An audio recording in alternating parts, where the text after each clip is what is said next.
Jaiswal lifts it away onto the leg side and raises his arms as he gets 100. Absolutely. And he caps it off with an absolute monster. ये 100 run Jaiswal द्वारा कमाल की बल्लेबाजी. A dream debut in Dominica for a young man who dared to dream. कई इम्तिहा बाकी है, अभी तो नापी है आपने मुट्ठी भर जमीन, अभी तो आगे पूरा आसमां बाकी है. साथियों, यशस्वी जायसवाल के ये कारनामे तो आप सब देख ही रहे कि कैसे वह बड़े मंचों पर बड़े बड़े कारनामे कर रहे हैं. लेकिन हम आज इस वीडियो में यशस्वी जायसवाल की ज़िंदगी से जुड़े कुछ ऐसे किस्से या कहानियाँ साझा करेंगे जिसे सुनकर आप भी सोचेंगे कि कोई इतना मजबूत और शेर दिल कैसे हो सकता है. तो चलिए वीडियो को शुरू करते हैं. यशस्वी जायसवाल बताते हैं कि जब वह छोटे थे तो गांव में खेलते थे, तो उनके कुछ सीनियर्स थे, वे मुंबई खेलने जाते थे. वे जायसवाल को बोलते थे कि जा मुंबई, यहाँ खेलेगा तो खराब हो जाएगा. तो मैं वहाँ पे नॉर्मली जब भी खेलता था तो हमारे कुछ सीनियर्स थे जो मुंबई आते थे खेलने, तो वो मेरे दिमाग में मुझे बोलते रहते थे कि मुंबई जा, मुंबई से खेल, यहाँ वेस्ट हो जाएगा. तो उसके पापा और चाचा ने दूध की डेयरी की शॉप पर रहने का इंतजाम किया और जायसवाल मुंबई चले गए. जायसवाल बताते हैं कि वे उस शॉप पर साफ सफाई से लेकर चाय भी बनाते थे और लोगों को सर्व करते थे. वो कुछ भी गिर गया तो साफ़ कर दिया, फिर उसके बाद कोई आया बैठा जिसको रबड़ी वबड़ी खानी तो पानी वानी सर्व कर दिया, फिर दूध गर्म कर दिया. तो ये सब नॉर्मली था मुझे, और फिर मैं चाय बना देता था सबके लिए.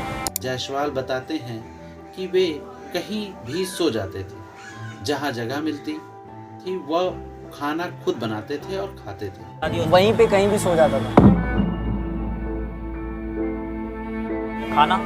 खाना खुद बनाते थे, खा लेते थे.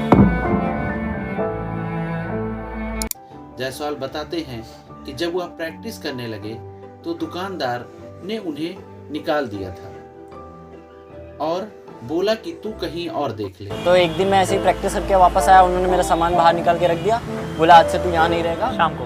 हाँ, शाम को. फिर जायसवाल आज़ाद मैदान गए, वहाँ पप्पू सर के घर में रहने लगे. उनका घर भी बहुत छोटा था. फिर उस दिन क्या हुआ, मैं कैसे भी करके उधर ही रुक गया. फिर मैं आज़ाद मैदान गया, पप्पू सर थे तो मैं उनको कॉल किया. मैं बोला सर, मैं घर पे कॉल नहीं किया क्योंकि मुझे पता था कि घर वाले परेशान हो जाएंगे, कहाँ जाएगा. तो मैं उनको कॉल किया, मैं बोला सर ऐसा ऐसा हो गया है, अभी मैं क्या करूँ. तो उन्होंने बोला ठीक है, बैग ले और मेरे घर पे आ जाओ. उसके बाद उनका भी एकदम छोटा था, उनको भी मतलब उतना कंफर्टेबल नहीं हो रहा था. पप्पू सर ने बोला एक मैच है, अगर तू वहाँ परफॉर्म करता है तो तुझे एक टेंट मिल सकता है और तू वहाँ रह सकता है. तो फिर सर ने बोला कि एक टेंट मिल सकता है अगर तू एक मैच है परफॉर्म कर दिया उसमें. टेंट क्या होता है आप खुद जायसवाल के कोच ज्वाला सिंह से सुन लीजिए. टेंट मतलब क्या होता है, आज़ाद मैदान में बहुत सारे क्लब हैं. बिल्कुल है. तो जो माली लोग रहते हैं, टेंट का थोड़ा मैं क्लेरिफिकेशन देता हूँ. बिल्कुल. माली लोग रहते हैं जहाँ पे ग्राउंड्समैन रहते हैं, वो लोग एक बना के रखते हैं जहाँ पे आप रह सकते हो. Like a shade type. Shade रहता है. टेंट वो तंबू नहीं. सारे लोगों को लगता है तंबू नहीं, वो टेंट नहीं. उधर रहता है प्लास्टिक का या पतरे का रहता है, वहाँ पे मतलब रह सकते हो आप. जायसवाल बहुत खुश हुए क्योंकि उनको प्रैक्टिस करने और ग्राउंड जाने में दिक्कत नहीं होती. जायसवाल बताते हैं कि वहाँ वे पानी पूरी बेचने लगे और वहीं उनके लिए इनकम का सोर्स था. This is actually an eye opener की ये सब करने के बाद भी क्रिकेट खेल सकते हो. जेब में पैसे कहाँ से आते थे, काम करना भी बंद कर दिया उसके बाद, फिर पैसे कहाँ से आएंगे. हाँ, तो मैं पानी पूरी बेचता था और मैं बहुत खुशी खुशी बेचता था क्योंकि मुझे पैसे भी मिलते थे और मेरा काम चल रहा था.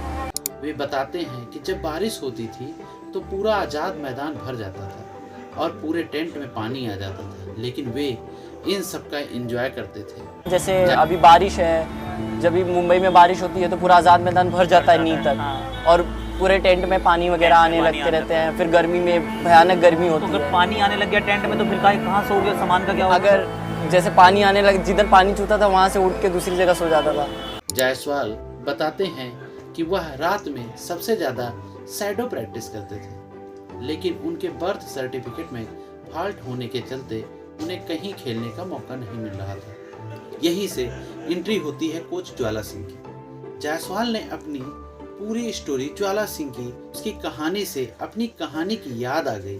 फिर ज्वाला ने मुंबई के हर उस व्यक्ति के पास फ़ोन किया जिससे कि उसका कुछ हो सके, लेकिन ओवर एज की कन्फ्यूजन के चलते सब ने मना कर दिया।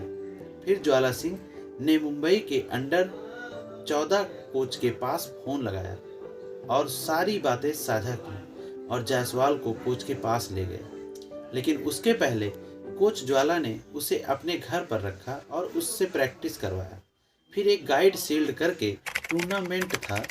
उसके पहले मैच में जायसवाल ने 47 रन बनाए और 5 विकेट लिए और फिर अगले मैच में उसने 319 नाबाद और 13 विकेट लिए। इस मैच के पहले वो घर जा रहा था। उसके फादर उसको लेने आए थे। वे ज्वाला से मिले और रोने लगे। वो बोले, आप भगवान के रूप में मिले हो, आप इससे चाहे जो काम करवाओ, बस इससे क्रिकेट खिलाओ। अब मैं टर्निंग पॉइंट बता रहा हूँ। वो टूर्नामेंट वो खेलने वाला ही नहीं था। अच्छा। वो घर जा रहा था, उस टाइम पे वापस जाने वाला था और उसके फादर उसको लेने आए थे वही मैच के पहले। मतलब टिकट विकेट बुक करना पड़ता है यूपी से। तो जब वो 300 रन बनाया तो उसके फादर उस टाइम आए थे और मैंने बोला कि अब बोरिया बिस्तर उठाओ। उसी सेकेंड मैच के बाद, फर्स्ट मैच के बाद ही कुछ सामान उसने मेरे यहाँ पे ला के रख लिया था। तो उसके फादर आए मेरे पास और ही स्टार्टेड क्राइंग।